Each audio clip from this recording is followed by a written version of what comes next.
Un saludo para todos los amigos del portal Gestionando Negocios. Les saluda a su amigo, el doctor Juan Miguel Bautista. Y el día de hoy tenemos un invitado de lujo. Tenemos aquí en nuestra plataforma al doctor Mateo Ripoll. El doctor Mateo Ripoll es profesor honorario de la Universidad de Valencia en el Reino de España. Él es doctor en Ciencias Económicas y Empresariales. Asimismo, él cuenta con amplia experiencia en la docencia, en la cátedra, ha sido docente en el diplomado en Ciencias Empresariales y Planificación de Empresas, así como máster en Contabilidad y Control de Gestión. Doctor Ripoll, ¿cómo está usted? Muy bien, muy agradecido primero por tener esta oportunidad de poder transmitir el control de gestión y muy a gusto aquí en Lima, que ya he estado varias veces y por tanto que siempre me han acogido con los brazos abiertos. ¿Cómo le ha recibido Lima estos días? Muy bien, con buena temperatura, ¿no? Porque no hacía ni frío ni calor y bueno, muy bien porque he venido al- a la bueno, a la celebración del 20 aniversario de la revista Contabilidad y Negocios, ¿no? Y bueno, pues la gente de la PUC, de la Pontificia Universidad Católica del Perú, me han atendido muy bien, me llevan siempre entre paños, o sea que fenomenal, para volver otra vez, ¿eh? Como decía en la charla del otro día, cuando cumpla 40 años, a ver si me invitan otra vez a que venga aquí. Esperemos que sí, esperemos que Gracias. sí. Antes que iniciemos a grabar este espacio informativo que va a ser de mucho beneficio a la comunidad de profesionales, de contadores y financieros, usted me dio, para mí, algo muy impactante. Me dio un mensaje que el control de gestión es la herramienta, no es solamente una herramienta, sino es el puente entre la estrategia y los resultados. ¿Cómo así ese titular, ese eslogan, llamémoslo así, usted lo tiene interiorizado, doctor Ripoll? Claro, bueno, en primer lugar, por hacer un poco de historia, yo vengo del mundo de la universidad. Para mí la universidad está concebida en cuatro pilares, ¿no?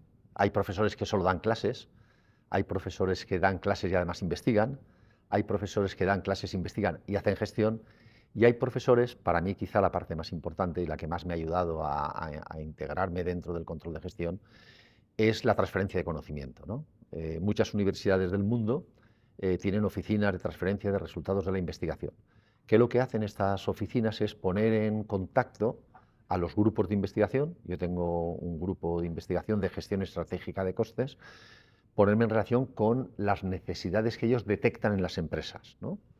Y bueno, y hemos hecho estudios para empresas muy grandes, hemos ayudado al sistema portuario español, al Ministerio de Fomento, a Puertos del Estado, que es el ente público regulado por el Ministerio, para ayudarles a implantar sistemas de control de gestión. Hemos estado en universidades, hemos estado en ayuntamientos y aparte en empresas industriales, ¿no? La primera relación fuerte, y quizás eso marcó la oportunidad de profundizar, fue que en los años 80, al lado de Valencia, a unos 12 kilómetros, está una factoría de Ford Motor Company. Contactamos con el accounting manager, ¿vale? Y a los 2 o 3 años establecimos lo que yo creo, porque no he visto antecedentes, el primer máster en Management Accounting, en la propia factoría. Estuvimos unos 10 o 15 años impartiéndolo en la propia factoría hasta que al final ya nos fuimos a la ciudad, a Valencia. Y era un convenio entre la Universidad de Valencia y Forte España, ¿no? Doctor, una pregunta. ¿Cómo beneficia el control de gestión en la toma de decisiones de las compañías, de las empresas? Quizás en todo lo que fue el siglo pasado, la preponderancia fue de la contabilidad financiera, de la información financiera, y se le hacía poco caso a otro tipo de información, ¿vale? Que para mí es relevante, ¿no? Yo no puedo tomar decisiones con una información que a nivel internacional me viene muy reglada, ¿no? Para todos los países. Hablo en concreto de las normas internacionales de información financiera, que son las que me van a marcar a mí, ¿vale? Cómo voy a procesar la información y, bueno, y al final cómo la impacto en las cuentas anuales, en los balances, en la cuenta de resultados, ¿no? Claro, por la parte de control de gestión existe otra información. Empezó hace muchísimos años, a finales en el siglo pasado, sobre los años 50, a empezar a resurgir con cierta entidad la información de costes, ¿no? Información que para mí es crucial, ¿no? Si una empresa de servicios, una empresa industrial, desconoce los costes de sus servicios o de sus bienes que elabora, de poco le sirve. Sí que es verdad que hoy se habla del mercado, ¿no? Que el mercado es el que fija el precio, en la mayoría de los casos, de los bienes y servicios. Oferta y demanda, el mercado lo acepta. Exacto. Y el mercado lo marca, ¿no? Y sobre todo en los grandes grupos de alimentación, en las grandes cadenas de alimentación, claro, ahí es el mercado el que va mandando. Pero claro, qué error sería que marcándome el mercado, el precio, que resulta que tú no supieras exactamente cada bien o cada servicio que ofreces qué coste tiene, ¿no? Y ahí es cuando surge también en los años 80 aproximadamente el target costing, ¿vale? El target costing es el mercado me fija el precio y yo voy a hacer un estudio de mis costes para ver cómo los optimizo, los rediseño, los racionalizo, ¿vale? Para que yo esté dentro de un margen que me permita a mí tener un beneficio, ¿no? Y bueno, y ahí es cuando surge Kaplan, es cuando saca el tema de las actividades, porque entonces, hasta entonces, perdón, las empresas lo que hacían era analizar costes de estructuras muy grandes, ¿vale? Y con las actividades lo que se hace es que cualquier actividad pequeñita tú le calculas el coste, ¿vale? Y esa actividad seguro que tiene relación con un servicio o con un bien, ¿no? Me ha hecho mención del sistema de costos ABC en función a las actividades de una compañía. Por lo que le entiendo, doctor Ripoll, nosotros tenemos que tener una contabilidad de costes muy debidamente procesada con la información, muy actualizada. De esa manera, ¿es un aliado del control de gestión o el control de gestión utiliza como insumo la contabilidad de costes? No, no, evidentemente es un aliado. La contabilidad de costes, los presupuestos, claro, todo esto, perdón, lo que te va a favorecer es suministrarte información a lo que hablábamos antes, y son los canales por los cuales discurre o las carreteras por donde va la información, ¿no? Cuanto tú más información tengas, ¿no? O sea, para mí el problema que hubo, bueno, el problema tampoco, pero bueno, pues el descuido, ¿no? Es solo analizar información financiera, ¿no? Entonces, claro, ¿qué haces con todo otro tipo de información que también se mueve para que tú puedas tomar decisiones importantes en tu empresa, ¿no? Entonces, bueno, lo que hizo ABC es perfeccionar los sistemas más tradicionales, que yo no digo que no sirvan, ¿vale? Porque hubo mucha crítica en la época de la aparición del sistema de gestión de costes basado por actividades. Lo que ocurre es que quizás por influencia francesa, tú lo que hacías era delimitar en tu empresa, la dividías en partes y hacías grandes centros de costes, ¿vale? O grandes departamentos. Y tú lo que hacías era calcular el coste de esos departamentos para luego asignarlo a tu servicio. Has operado una operación a corazón abierto o has obtenido un vehículo, ¿no? Claro, actividades lo que hizo es que en estos grandes centros que tú delimitabas o departamentos, ver las diferentes actividades que se generaban, porque cada una era diferente y por tanto cada una tenía costes diferentes, ¿no? Y entonces, bueno, pues eso lo que hizo fue perfeccionar mucho más el valor de las cosas, o por tanto el coste de las cosas, ¿no? Los sistemas de costes que actualmente se estudia como sistema de costes ABC por proceso, producción, eh, ¿van evolucionando o solamente ha quedado en la literatura de Kaplan, de Polimeni, aquellos autores padres de los costes? ¿Va evolucionando o cree usted que no se le ha dado ese interés en la investigación, crear nuevo conocimiento, que las empresas puedan conocer la importancia de la contabilidad de costes? ¿Qué opina usted, doctor? Sí, sí, sí, sí, bueno, está claro, o sea, yo creo que existe un problema desde el punto de vista de gestión empresarial, ¿no? Y es que muchas empresas, el propietario, la propiedad, sobre todo en empresas de tamaño pequeño y grande, perdón, de tamaño pequeño y mediano, la propiedad dice, yo tengo tantos gastos, ¿vale? Y lo que quieren es, yo tengo tantos gastos, ¿a mí qué más me da esos gastos? Yo quiero ver mis ingresos y compararlos con los gastos. Y eso es un grave error si tú quieres información para tomar decisiones, ¿no? Porque está claro que muchos de los gastos, algunos de los gastos no se van a convertir en costes, ¿no? Y hay costes que tampoco se reflejan en la contabilidad financiera, que serían todos los costes de oportunidad, ¿no? O sea, en definitiva, sí que se va. Yo más ahora hablar de contabilidad de costes, porque sí que es cierto que contabilidad de costes, por ejemplo, en los años 80, en España teníamos un plan general de contabilidad, básicamente financiero, del año 73, y en el año 80 se incorpora un grupo, que era el grupo 9, que era un grupo de contabilidad analítica de la explotación, que bueno, en España y en Francia y en muchos más países, ¿no? Entonces, ¿qué ocurría? Que tú tenías un registro contable, o sea, tenías una dualidad, un modelo dual. Tenías por una parte el modelo de información financiera y luego el modelo de costes, y tú registrabas contablemente, debe haber, ¿vale? Y registrabas, tenías unas cuentas de control interno, unas cuentas de control externo, y bueno, y todo lo que se incorporaba dentro de la propia naturaleza de aquellos gastos que sí que iban a intervenir en elaborar un bien, un servicio, ¿no? Entonces, claro, todo eso ha ido evolucionando, ha ido evolucionando. Yo por eso prefiero hablar de gestión de costes, prefiero vincularlo más con temas de optimizar, de querer a los costes. Es decir, yo quiero un gasto, pero también voy a querer un coste. Yo no voy a entrar, porque la normativa te dice, la normativa internacional, porque yo hacía referencia a que también el control de gestión tiene algunas normas que le afectan, ¿vale? Cuando, por ejemplo, el sistema portuario define su sistema de control de gestión para las 27 autoridades que hay en España, bueno, o Francia o cualquier ciudad o país europeo, tú ya estás definiendo unas normas de comportamiento para ver cómo quieres que a ti te reporte, o sea, el Puertos del Estado, que es este ente público dependiente del Ministerio de Fomento, tú ya estás dictando unas normas para que todos los puertos entren en un saco y te lo presenten la información igual, ¿no? Es un poco lo que ocurre en la parte de la información financiera.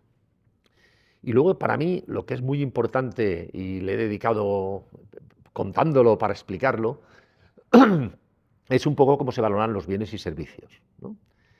El sector servicios ha sido también un sector muy descuidado, pero muy descuidado, ¿no? Quizás determinadas directrices o a nivel mundial pues han hecho que esté ahí, que bueno, pues que sea un sector igual que producir un coche. Tú estás prestando un servicio de portuario o un servicio universitario, tú estás formando a gente, ¿no? Entonces, bueno, afortunadamente desde principios creo que de este siglo, ya cuando hablamos de control de gestión o cuando se hablaba de contabilidad de costes, inicialmente era costes para industria, no había servicios, ni había muy poca bibliografía de servicios, ¿no? Entonces, bueno, es decir, se está en un momento de expansión de la información, como comentábamos, los ERPs, ¿vale? En este caso SAP, ¿vale? Que para mí es el mejor porque dirijo un máster de SAP en la Universidad de Valencia. Lo que trata es captar toda la diversidad de información que se genera en una empresa, ¿no? Y tú ya la canalizas, ¿no? Entonces, sí que hay normas, por ejemplo, para mí la más importante, que es la de valoración a coste de producción. La gente, cuando habla de producción, cree que es producir un bien. No, no, no. Está definido por la normativa, por la Real Academia. Producir es producir un bien tangible o un servicio intangible, ¿no? Entonces, bueno, esta norma de valoración, que yo creo que se debería interiorizar muy bien dentro de las empresas, dice que que el coste de producción se marca con el precio de adquisición de las materias primas y otras materias consumibles, con los costes directos del objetivo de coste, que en este caso es o el bien o el servicio, con una fracción razonable de los costes indirectos, con lo cual eso queda ahora alguna referencia, y luego teniendo en cuenta la subactividad, ¿vale? Los costes de la subactividad. Lo primero, si se entiende bien qué es un objetivo de coste y qué son costes directos e indirectos, no hay ningún problema, ¿vale? Precio de adquisición más costes que tú directamente, ¿vale? Tú eres médico, ¿vale? Estás operando, pues tú eres un coste directo del servicio que estás prestando, que es una operación, ¿vale? Y por tanto serás directo. El quirófano no, porque claro, evidentemente operas tú, mañana viene tal, por la mañana se ha operado otra persona del manguito rotador, ¿no? Entonces, vale, por ahí.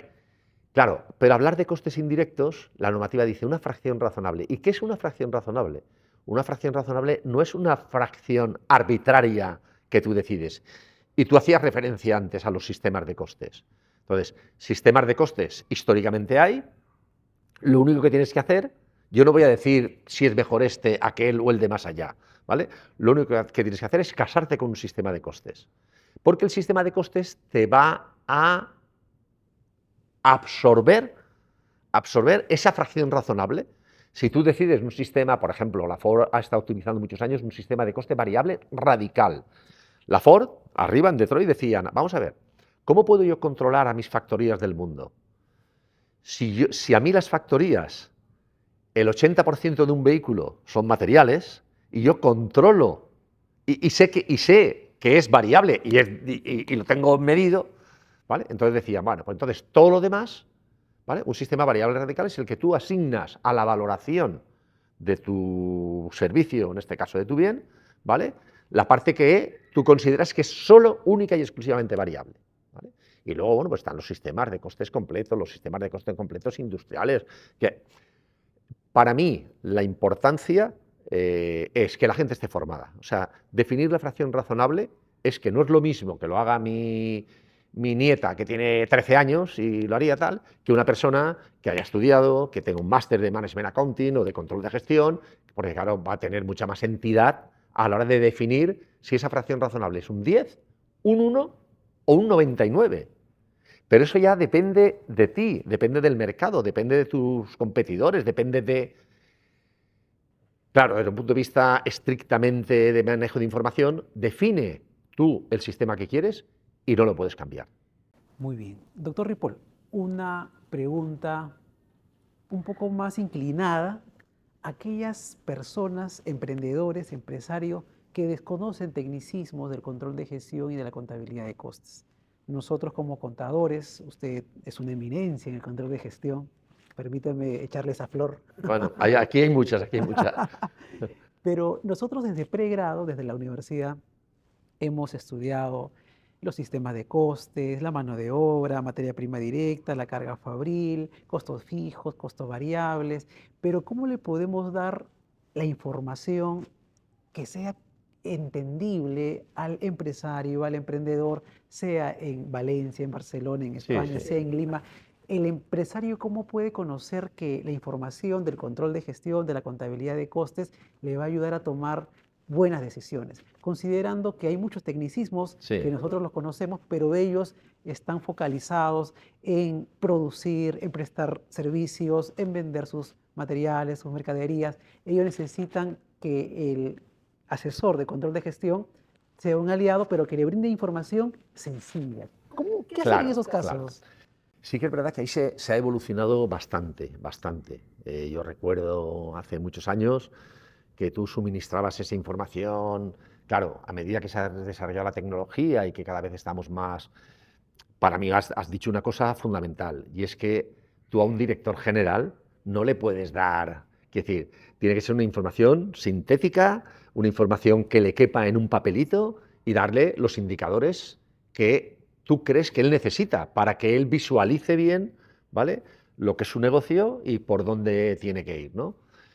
Está claro que en una empresa no toma decisiones una persona solo. Hay muchas personas involucradas en el proceso y están los consejos y hay gente en las distintas áreas o departamentos de la empresa.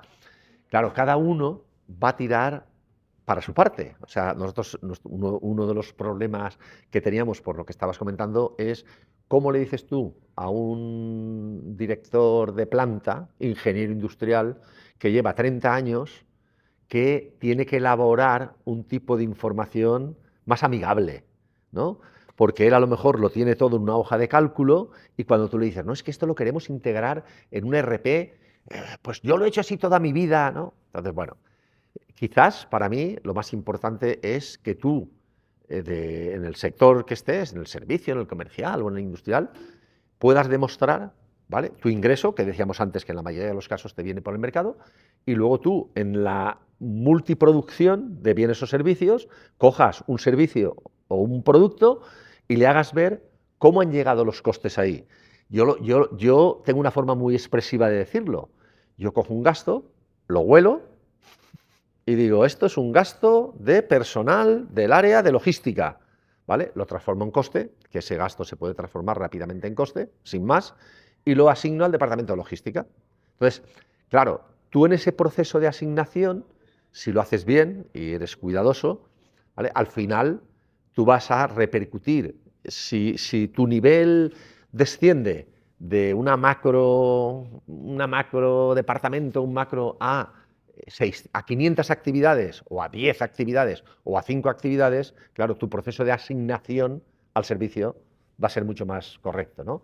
Entonces, eso, por ejemplo, yo dirigí con mi grupo la implantación del sistema de control de gestión en la Universidad de Valencia, ¿vale? Es una universidad grande, es una universidad que tiene un montón de servicios.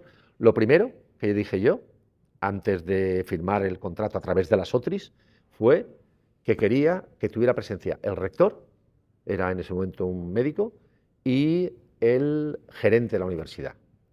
¿Por qué? Porque yo quería, como tú decías, yo quería convencerles la utilidad que iban a tener, claro, para que aplicaran el sistema, para que se comprometieran, ¿vale? El gerente solo a nivel de, perdón, el rector solo a nivel de conocimiento. El rector era médico, yo se lo expliqué y decía, pues mira, tú tienes, ¿qué quieres saber? Le decía al rector. ¿Tú quieres saber el coste de un estudiante? ¿Quieres saber el coste del crédito de un estudiante? ¿Quieres saber el coste de la facultad de Economía o de Medicina? ¿Quieres saber la carrera de Inteligencia Artificial? Entonces, claro, el rector que era médico se quedaba y decía, ¡jo! ¿Yo voy a saber todo eso si me implantan un sistema de control de gestión? Y luego el gerente, la verdad es que se implicó mucho, mucho, mucho, mucho. Él venía a casi todas las reuniones de los grupos de trabajo y bueno, y nada, terminamos de implantar el sistema de control de gestión. Doctor Ripoll, herramientas informáticas que sean súper potentes para llevar un adecuado control de gestión. Usted me ha mencionado el famoso sistema SAP. Sí. ¿Existen otras Sí, herramientas informáticas y por qué en primer peldaño está el SAP según su apreciación? vale, bueno, claro, está Microsoft, está Oracle. Claro, SAP es alemán y el por qué, por ejemplo, mi compañera doctora Barrachina y yo nos decantamos por SAP es porque nuestra experiencia en las empresas donde íbamos, sobre todo en las grandes empresas, todos utilizaban SAP, ¿no? Sí que habían empresas que utilizaban otros sistemas de registro de información. Y bueno, y la verdad es que yo creo que a nivel mundial SAP es muy potente en el contexto europeo y en el contexto americano, ¿no? De hecho, no sé si habrán migrado ya, pero antes del verano Ford iba a migrar a SAP, ¿no?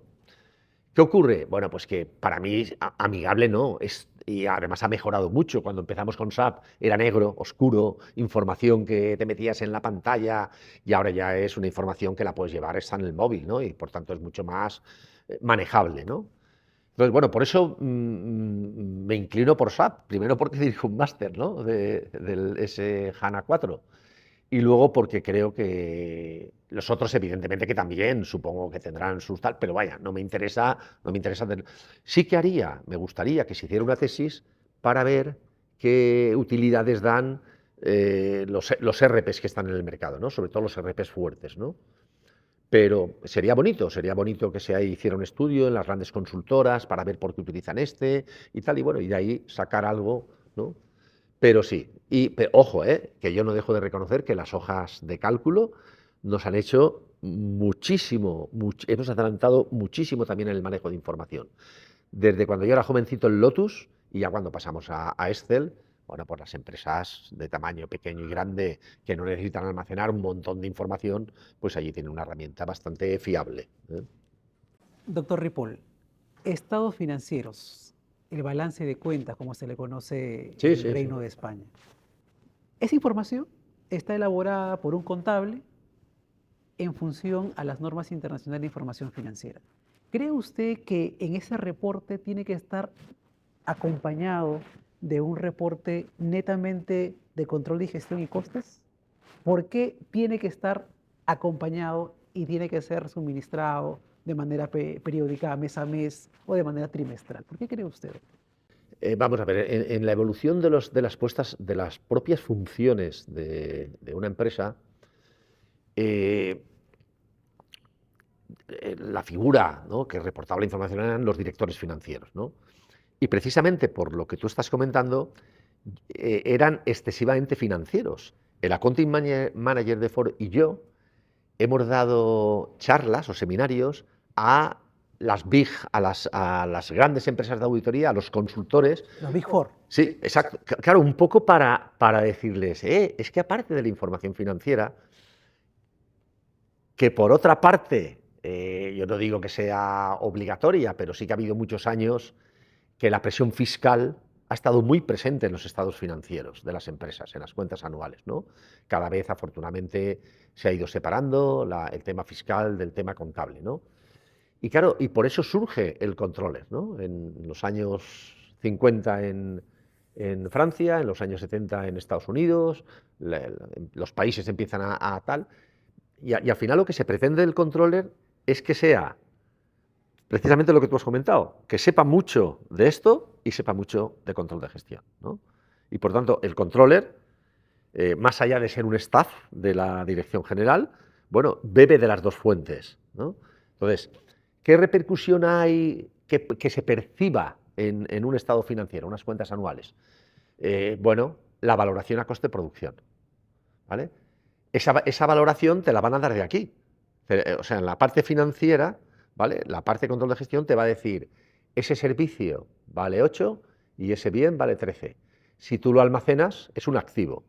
Dependiendo de tú lo que hayas hecho aquí, de tu trabajo, tu activo será más alto o más bajo, ¿vale?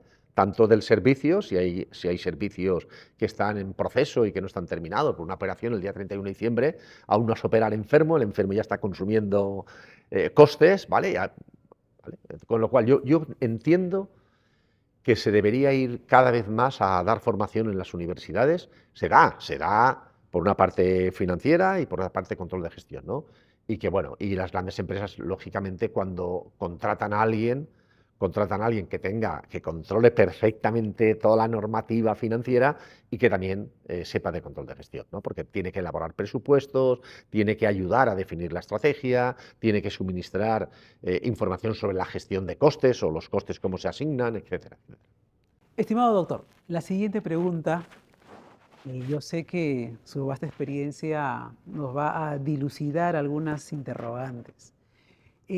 ¿Cómo el empresario puede tener ese beneficio de la información de control de gestión y de la contabilidad de costes? ¿Cómo le beneficia al empresario para poder optimizar ciertos costes de su empresa, organización?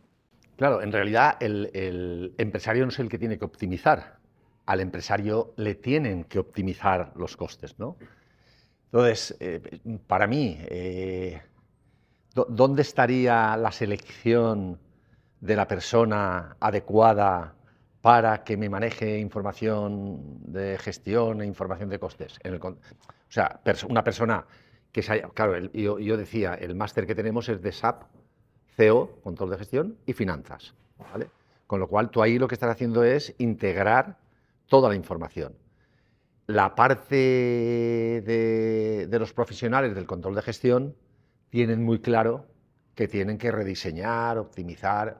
Entonces, lo que habría que enseñarle al empresario, ¿vale?, es que luego de un proceso de optimización de costes, que tú le digas, mira, esto eran 100 y ahora son... Hay experiencias importantes y, por ejemplo, en la planta de Valencia de Ford fue la primera que creó un parque de proveedores. O sea, aquí está la factoría y nada, a 30 metros hay un parque de proveedores, ¿no? Entonces, claro, ahí sí que se hicieron procesos para tomar decisiones importantes, se hicieron procesos de optimización de costes muy fuertes. Por ejemplo, la planta dentro de la planta de Ford, en el área de los asientos de los vehículos, trabajaban 1.300 personas, ¿vale?, para fabricar los vehículos. Entonces se hizo un estudio de costes para ver qué coste le suponía a la empresa, ¿vale?, mantener esa planta de montaje de, bueno, pues había que tal, con la maquinaria, con la inversión. Sabiendo eso, la decisión que se tomó fue que de tener tú costes que te los tenías que comer tú, ¿vale? ¿Qué ocurre si yo eso ahora lo externalizo? ¿No? Y entonces se llegó a demostrar que yo estoy transformando unos costes fijos en costes variables, porque los externalizo todo, ¿vale? La Ford, que yo sepa, nunca ha despedido a gente, no han habido despidos masivos ni tal. A esa gente se le reubicó, porque las factorías estas crecen con nuevos vehículos, con nuevas estructuras, con motores eléctricos y, bueno, por tanto, ¿vale? Y lo que se hizo es transferir. Bueno, eso como un ejemplo. Y entonces, claro, hay que tener en cuenta ahora que cuando tú recibes un asiento de un interproveedor, es un coste variable. Las empresas, ¿qué les gustaría? Que todos sus costes fueran variables, ¿vale? Entonces ya sé que es imposible, ¿vale? Pero sí que minimizar. Entonces, un poco demostrarle al empresario en estos procesos, ¿vale? Qué costes se van a ahorrar, ¿no? Y qué costes vas a variabilizar. Que si se lo explicas bien a un empresario y le dices, mira, coste variable, tú no haces nada, no lo tienes. Tú haces mucho y lo tienes. Pero el coste variable, que varía a nivel unitario, es fijo. Y a la inversa, ¿vale? Y el coste fijo es fijo, pero a nivel unitario es variable, ¿no? Entonces, bueno, pues demostrarle un poco todo eso, ¿no? Estimado doctor, ¿qué cualidades debe tener un profesional, sea de administración, sea un contable, para poder especializarse en control de gestión? ¿Qué cualidades o competencias debe de desarrollar? Bueno, cualidades y competencias, primero que nada, que le guste. Que le apasionen los Que le costes. apasione los costes, claro.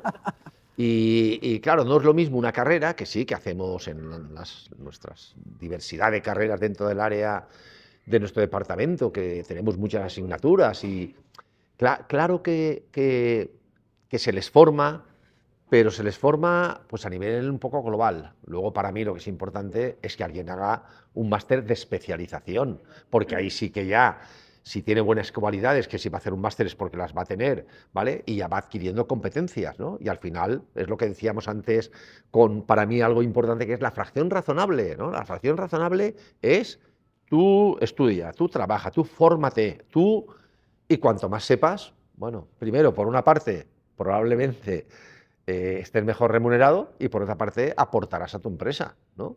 Y entonces, bueno, fijémonos también la importancia de todo esto hoy en día dentro de las grandes consultoras, ¿vale? Ya sean las Big o sean, ¿vale? Necesitan gente muy formada porque a una consultora de estas importantes se le requiere varias vías, y auditoría, y fiscalidad, y laboral, y gestión, ¿no? Entonces, bueno, estas empresas que invierten mucho en formación, está claro que captarán en función de las necesidades que tengan a la persona con cualidades y competencias adecuadas para cumplir la misión.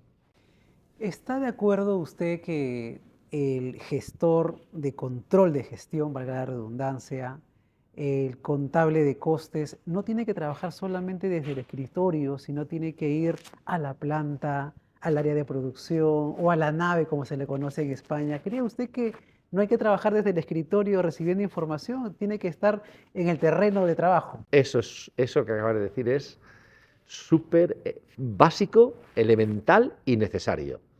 O sea, tú no puedes estar en un hospital, en un despacho, ¿vale? Gestionando ahí tu información del tipo que sea, sin darte vueltas por la planta, ver las personas que están atendiendo, el personal auxiliar, dónde están los quirófanos, dónde están las salas de atención, el servicio de urgencias, el servicio de de cardiología, las especialidades. Tú no puedes, o sea, no puedes, claro que puedes, ¿no? Pero bueno, pues poco me merecería a mí una persona. Afortunadamente, claro, como empezamos con Ford, afortunadamente, el- la primera semana ya nos llevaron a ver la factoría. Entonces ellos tienen unos trenes, ¿no? Y nos dieron una vuelta.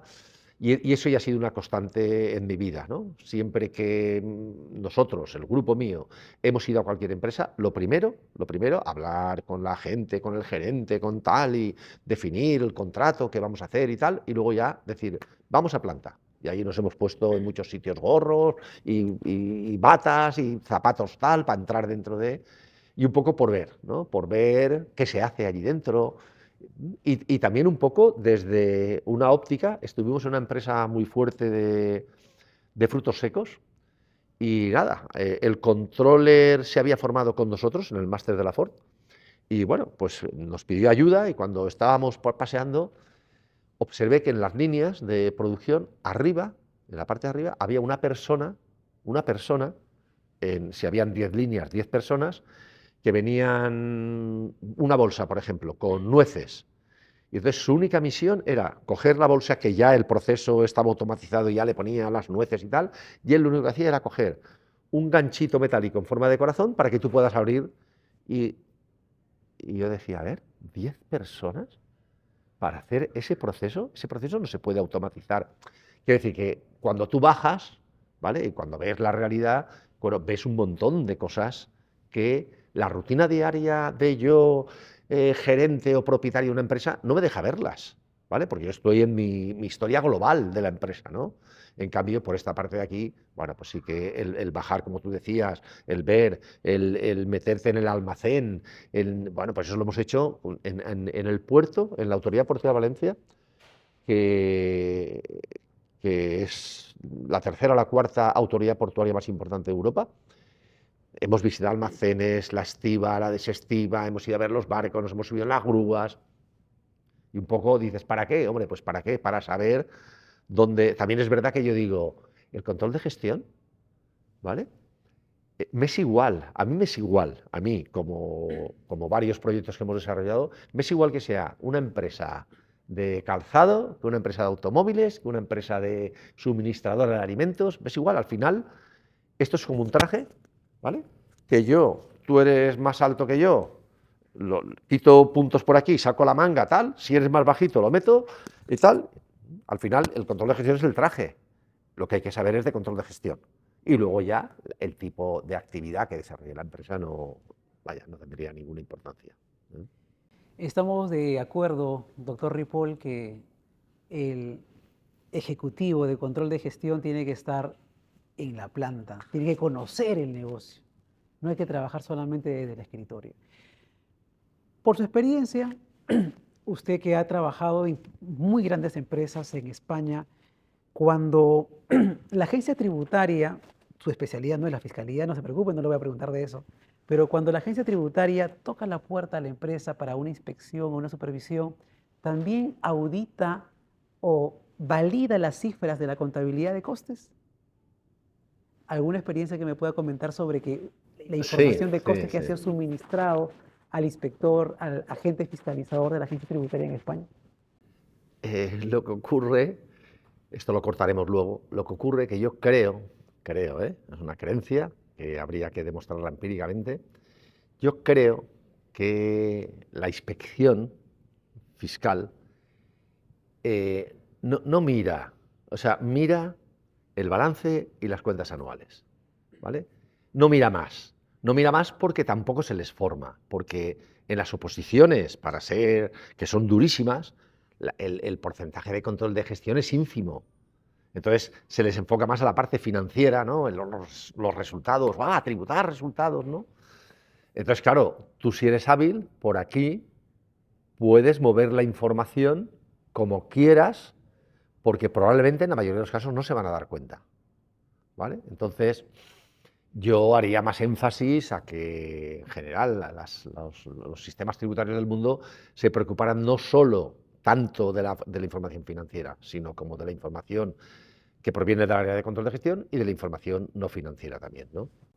La información no financiera. Una de mis últimas preguntas, estimado doctor Ripoll, ¿cree usted que la inteligencia artificial ya está presente en el control de gestión y en el control de los costes? ¿La inteligencia artificial? La inteligencia artificial, que recordemos que se criticó hace un año, ¿no? Bueno, está ya presente en absolutamente todo, en todo. Es decir, no podemos negar una realidad, como no podemos negar otras realidades que pasaron tiempos atrás, ¿no? Y que la gente, ¡guau! Cuando apareció las hojas de cálculo y cuando apareció los ordenadores, ¡ah, no, no! Claro, yo, que también me suelen invitar, aunque no, solo para que hable de la parte mía, en un congreso que se hace en Colombia sobre revisoría fiscal, ¿no? Y entonces yo más de una vez les he dicho, yo creo que el proceso de aplicación de las normas internacionales de información financiera, muchas veces a personas como yo, que ya tenemos todo cubierto, que te digan ahora que tienes que saber más de finanzas, que tienes que saber tal, te asusta. Y entonces existe una resistencia al cambio muy fuerte, ¿vale? No, no, no, guau, yo lo hago, yo lo he hecho así toda mi vida. Bueno, claro, claro. Y yo también hace 40 años iba con un coche que tenía 4 ruedas y un volante y nada más, y ahora tengo coches que tecnológicamente, ¿no?, están muy fuertes y que son muy potentes, ¿no? Entonces, bueno, sí, ahí habría que. ¿Cuál sería su mensaje o crítica para aquellas personas que creen que la tecnología y la inteligencia artificial va a reemplazar el trabajo de un contable de costes o un profesional de control de gestión? ¿Cuál sería su mensaje o crítica? Dígalo nomás, No, no, no, no, no hay ningún problema. no, pero vamos a ver, la inteligencia artificial, ¿de dónde bebe? De lo que haces tú, de lo que hago yo y de lo que hace él, ¿no? Entonces, me va a preocupar a mí lo que hace la inteligencia artificial es facilitarme mucho más las cosas ahora, mucho más. Pero ¿qué ocurre? Que hay gente que es reticente al cambio. Y, yo no, pues esto es como, dices, una cosa tan sencilla como el WhatsApp, ¿no? ¿El WhatsApp qué es? Bueno, pues una comunicación muy directa, ¿vale? Frente al correo electrónico, que cuando salió el correo electrónico era lo mejor del mundo, ¿vale? Ahora los correos electrónicos prácticamente no los utilizamos prácticamente para casi nada y nos comunicamos por un medio. Bueno, pues hay gente que se resiste al cambio y que no quiere utilizar el WhatsApp. Bueno, pues allá él. Es decir, no, hombre, me preocupa si fuera mi empresa. Si yo tuviera una empresa con mi inversión y mis recursos y me dijera, no, es que la inteligencia artificial pues te va a facilitar. Ojo, que la inteligencia artificial, como bebe de muchos sitios, ojo, yo la manejo en lo mío. O sea, yo en lo mío, en lo que yo controlo, lo manejo. Y probablemente en el 95% de los casos, cuando yo le hago preguntas relacionadas con nuestra área de control de gestión, me da unas preguntas bastante acertadas, en el 95%. Claro, no se me ocurriría decirle, oye, que tengo el manguito rotador roto, dime qué medicina me tengo que tomar, ¿no? Porque no sé de qué fuente bebe, ¿no? Con lo cual, si estamos formados, en lo que estemos formados, la inteligencia artificial te ayuda. Dicen, ¿no? Los estudiantes que utilizan inteligencia artificial, a mí no me preocuparía nada. Porque si un estudiante utiliza inteligencia artificial para hacer un trabajo y él no lo revisa, bien revisado, ¿vale? Pues resulta que va a meter gazapos que yo, que soy el experto, me voy a dar cuenta enseguida, ¿no? Entonces, bueno, yo ojalá, ¿no?, que se desarrolle mucho más la inteligencia artificial, que nos haga la vida mucho más fáciles, como nos lo hizo los ordenadores en el momento en que empezamos a usar ordenadores, ¿no? De publicar un artículo que yo tenía que estar ahí escribiendo con una máquina de escribir y me pasaba 8 años, pues resulta que con el ordenador escribía 4 al año, ¿no? Porque por ahí. Ya voy acabando, doctor Ripoll, y le agradezco desde ya Nada, su nada. tiempo. Le comento una experiencia y para recibir su comentario. En una aula de estudiantes compartíamos experiencias sobre la importancia de los costes, que estudiamos sistemas de costes, contabilidad de costes, costes y presupuestos, y el estudiante levantó la mano y dijo, ¿por qué mucho estudiamos los costes y no estudiamos los ingresos? Le digo, bueno, esa pregunta está medio filosófica. Sí, sí, sí. ¿Por qué mucho estudiamos los costes y no estudiamos los ingresos? Porque ingresos menos costes es igual a margen de utilidad. Exacto, exacto. ¿Y qué impresión tiene usted Ya, de ese ya. comentario? No, es verdad, es verdad, es verdad. Lo que pasa es que, claro, el ingreso, como no lo marcas tú, o si lo marcas tú, es una cifra que está ahí, pero bueno, también hay políticas para fijación de precios y hay una estructura muy grande para ver las empresas y sobre todo pensemos en empresas muy competitivas, ¿no? Que más allá de que el mercado te fije el precio, tú a lo mejor con un céntimo, pero tú tienes que tener unas políticas, pero si es estudiante tiene razón. Habría que incorporar una contabilidad de ingresos. Lo para que, claro, es que ¿qué es el ingreso, no? Es el input que tú tienes porque tú estás haciendo una transferencia de lo que sea, ¿no? Entonces, por eso me refiero, no es estudiante, tienes razón, ¿no? Que se le podría dar un curso de políticas para fijar precios, ¿no? Entonces, bueno, pues ahí hay un montón de teorías detrás de eso. Pero sí, una buena pregunta del estudiante, ¿eh? Mi última pregunta, doctor Ripoll, y eso quizás ya más pegado a lo personal. ¿Cómo inició su pasión por el control de gestión y la contabilidad de costes? ¿Cómo inició ese interés que abrazó el control de gestión? ¿Alguna experiencia que nos pueda compartir? Eh, Podría ser casualidad, ¿no? Pero no. Pero al final las casualidades salen porque tú las buscas, ¿no? Entonces yo iba para ingeniero naval. Mi pasión era la ingeniería naval. Lo que ocurre es que el primer año aprobé todas las asignaturas, era un selectivo, o sea, tenías que aprobar todo para pasar al segundo. Entonces aprobé todas, menos el dibujo, que me pusieron un 2. Pero llegó septiembre, 2/10. 2 sobre 10, sí, sí, en dibujo. Pero es que llegó septiembre, luego de estar yo todo el verano en academias ahí dibujando y tal, y me pusieron un 0. Y entonces dije, bueno, el dibujo no es lo mío. Y aún estuve otro segundo año, por las mañanas, por las tardes y por las noches, haciendo dibujo, dibujo, dibujo. Y entonces me matriculé en peritaje mercantil, que era una carrera que ya no existe. Y bueno, y ahí es cuando empecé a meterme dentro del mundo de la gestión, ¿no? No, de la gestión, no, de la contabilidad, ¿vale? De ahí ya pasé a la diplomatura de empresariales, ya en la facultad, y de ahí ya me fui a la licenciatura. Saqué unas oposiciones entre medio para dar clases de contabilidad. Me han contratado en un montón de másteres para explicar de forma muy sencilla el debe a la izquierda, la B a la derecha, los activos, tal, ¿vale? Se me dio bien porque preparé una posición precisamente para eso. Y bueno, me meto en la facultad y a los 2 o 3 años mi jefe lo eligen síndico mayor y me deja a mí y a la doctora Edna Castelló, una profesora muy amiga mía, nos deja solos. Y entonces empezamos a buscarnos la vida, porque los demás, los de finance, los de finanzas, tenían a su jefe y ahí se reunían, pero el nuestro es que se fue a la función pública. Y entonces ahí empezó un poco una lucha por sobrevivir y ahí es cuando aparece Ford, ¿vale? Organizamos el 25 aniversario de la facultad y bueno, y entonces a mí me encargan que montara algo vinculado con lo que trabajábamos tanto Edma como yo, que era control de gestión. Llamamos a la Accounting Manager, llamamos a la Accounting Manager de Ranseros, llamamos a la Accounting Manager de IBM. Bueno, entonces congregamos a un montón de personas para un evento de celebración de la facultad y ahí ya es cuando yo dije, ¡guau! Me di cuenta de lo siguiente, que a mí me interesa mucho meterme en una empresa, pero es que a estos directivos también les interesa mucho acercarse a la universidad. De hecho, mis grandes amigos, que son Tomás Balada, la Conti Manager de Ford, conmigo ha venido por todo el mundo. El director financiero, económico financiero, controller de la autoridad portuaria, hemos ido por todo el mundo a congresos. Entonces, bueno, pues eso, casualidad, bueno, casualidad buscada, ¿no? Y ahí, bueno, pues ya empieza a meterme, empezamos a vincularnos con muchas grandes empresas, nos empiezan a llamar, la OTRI en ese momento tenía un montón de gente buscando a ver necesidades de la empresa, y de ahí me viene mi vocación de trabajar en esto, ¿no? He tenido la suerte de dirigir casi 40 tesis doctorales, todas de control de gestión. Empezamos los primeros trabajos sobre temas medioambientales, la contabilidad medioambiental, los costes medioambientales. Estoy hablando hace 30 años, ¿no?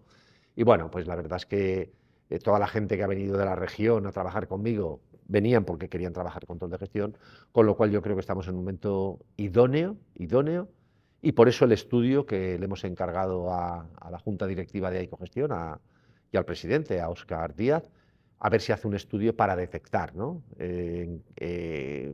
Cómo está la situación, cómo lo percibe la gente, y bueno, y de ahí que saquemos conclusiones y podamos atacar. Muy bien, estimado doctor Ripoll, usted ha hecho una disertación a cada una de las preguntas y desde ya estamos muy agradecidos. La Universidad de Valencia acoge a estudiantes de Sudamérica. Sí, sí, sí, sí, hubo un montón, sí, sí. Los estudiantes que quieren cursar un máster, una Sí, especialidad, sí, sí, sí, las sí. puertas están abiertas, doctor. Sí, sí, bueno, de siempre. En el máster de Ford nosotros teníamos un cupo para gente de Iberoamérica, un cupo, y todos los años nos venían 6 o 7, tal. Y luego lo que es la propia universidad, ya para temas más serios, que son temas de doctorado, bueno, estos días que estoy aquí he tenido 3 o 4 por LinkedIn, profesor, ¿está el programa abierto? ¿Cómo me inscribo en los programas de doctorado? Sí, ya te digo que yo de las 40, casi 40 tesis, Quita 10, que ha sido para españoles, las otras ha sido para gente de Iberoamérica. Para finalizar, estimado doctor Ripoll, yo le suplico que mire a la cámara, esa es suya, de usted, ha sido asignado a su persona, para que dé un mensaje final sobre la relevancia, la importancia del control de gestión a los empresarios de Perú, de Lima, Perú, la importancia, lo que contribuye realmente la contabilidad de costes, el control de gestión en beneficio de la empresa. Algo muy cortito, su mensaje final hacia los empresarios. Pues que os lo tenéis que creer sí o sí, ¿vale? Solo de esa forma mejorarán vuestras empresas, pero con toda seguridad, ¿vale? Hay que prestarle atención, vosotros dedicaros a lo vuestro, a gestionar, que es lo que mejor sabéis hacer, pero contratar gente que esté capacitada, ¿vale? Para que os dé esa orientación, esa guía, ¿vale? Para que os diferenciéis del montón de empresas que desgraciadamente no hacen prácticamente nada más que cumplir con la normativa. Muchas gracias, doctor Ripoll. Miramos a esta cámara principal. A todos los amigos de su portal Gestionando Negocios, hemos tenido una larga conversación con el doctor Mateo Ripoll, que es profesor honorario de la Universidad de Valencia en el Reino de España. Y le invitamos que pueda dejar sus comentarios, sus impresiones. Vamos a leer todos sus comentarios. Y, estimado doctor Ripoll, eternamente agradecido con su participación. Un placer. Y cuando venga a Lima, Lima siempre la va a acoger con los brazos abiertos. Seguro. Muchas gracias. Un saludo de Lima también para España. Gracias. Bueno, muchas gracias.